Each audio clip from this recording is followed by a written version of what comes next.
Oh, wow, this could be the start of something big.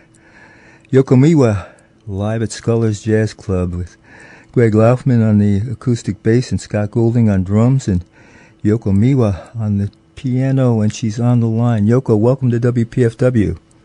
Hi, Rusty. Thank you for having me. Oh, my pleasure, my pleasure. This is it's a wonderful recording. So you're going to be at the Arts Club on Monday night. I'm really excited about that. Yes, so very exciting. So for folks just getting familiar with your music from something like this could be the start of something big, tell us how you got into performing jazz. What got you into the music when you were growing up? Right. I grew up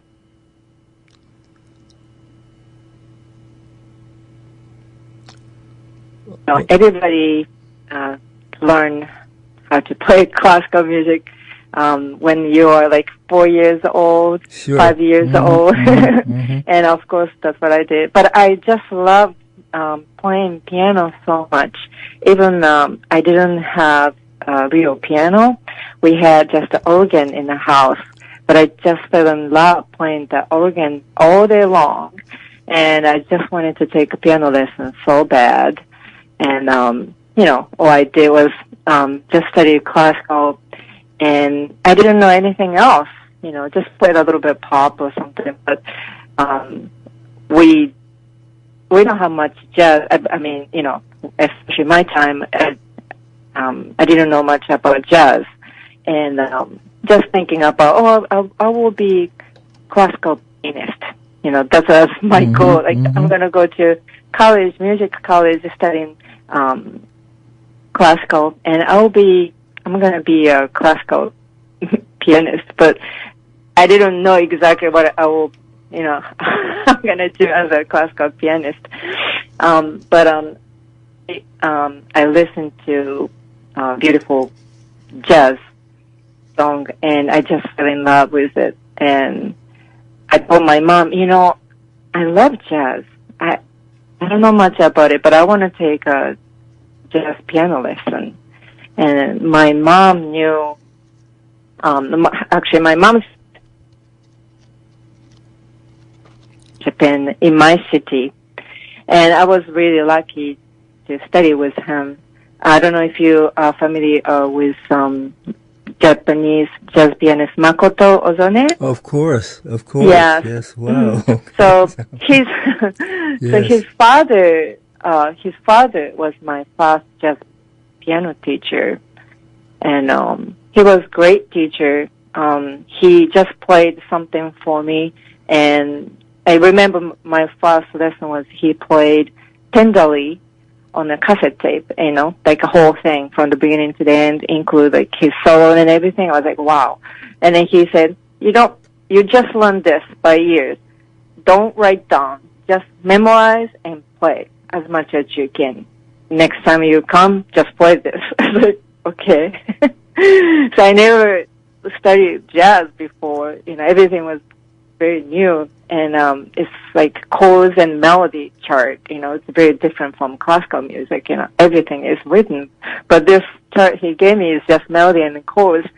I said, what is this, like, C major 7 and, F7? Like, he said, oh, don't worry about it. Okay. Mm-hmm. So I went home and just listen, and then started playing just one note at a time.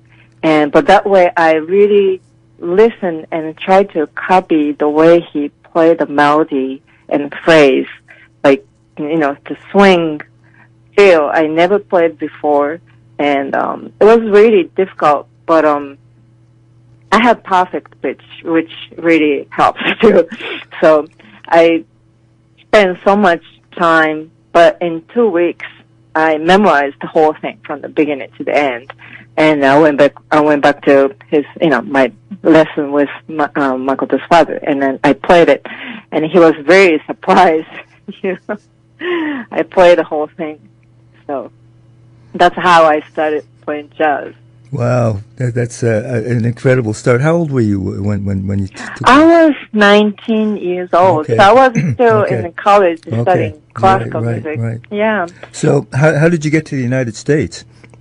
I received scholarship from Berklee College of Music in Boston. And that's the reason I came to Boston. And my plan was just spend 1 year, study, and I'm going to go home, go back to Japan. So that was my plan. But, plan changed. It sure did. So, how long have you been at Berkeley now as a professor there? How long have you been at Berkeley? Yes, I've been teaching since 2011. Okay. Yeah. And I was promoted to full-time position last year. So.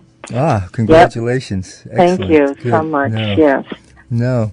So I see you've also worked and performed with a lot of musicians like Slide Hampton and Arturo Sandoval and John Faddis and others. How did those hookups come? How did you make the connection? Yeah, that's right. Actually, I used to play with big band.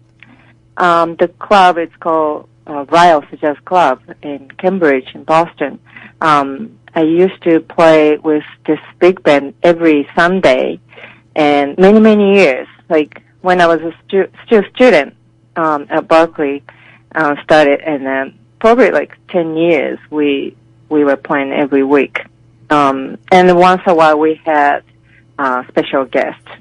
So these guys are our special guests for the big band.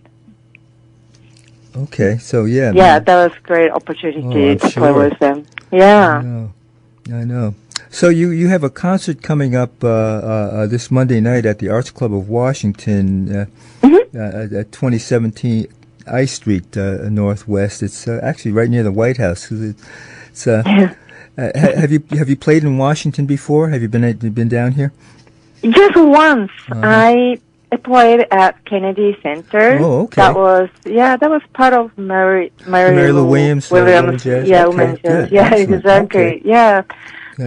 That was the only one time, concert performance I did at Washington D.C. So I'm very excited going back there and, this solo piano show. Oh, well, the Arts Club is just a wonderful place to perform. The piano is in top-notch shape, and great. The audience is very attentive. And I hear that you've pretty much sold out the concert already. So I hope so. That would be great. Yeah, yes, I want. So, I hope a lot of people will come. So, in terms of repertoire for this concert, how do you plan your performances? How do you? Yes. The organizer of this, concert series, Barnett Thompson, he suggested, playing the. He told me it's supposed to be original, showing my original songs. So I've been working on it. I've been thinking about my original songs. I wrote down a bunch of songs and trying to put together the list, but it's kind of hard to decide what to play until I see the audience. Sure. Sometimes, a lot of shows we do, like, I have songs list, but I can't just decide which song to play until, what kind of audience is in there, like younger.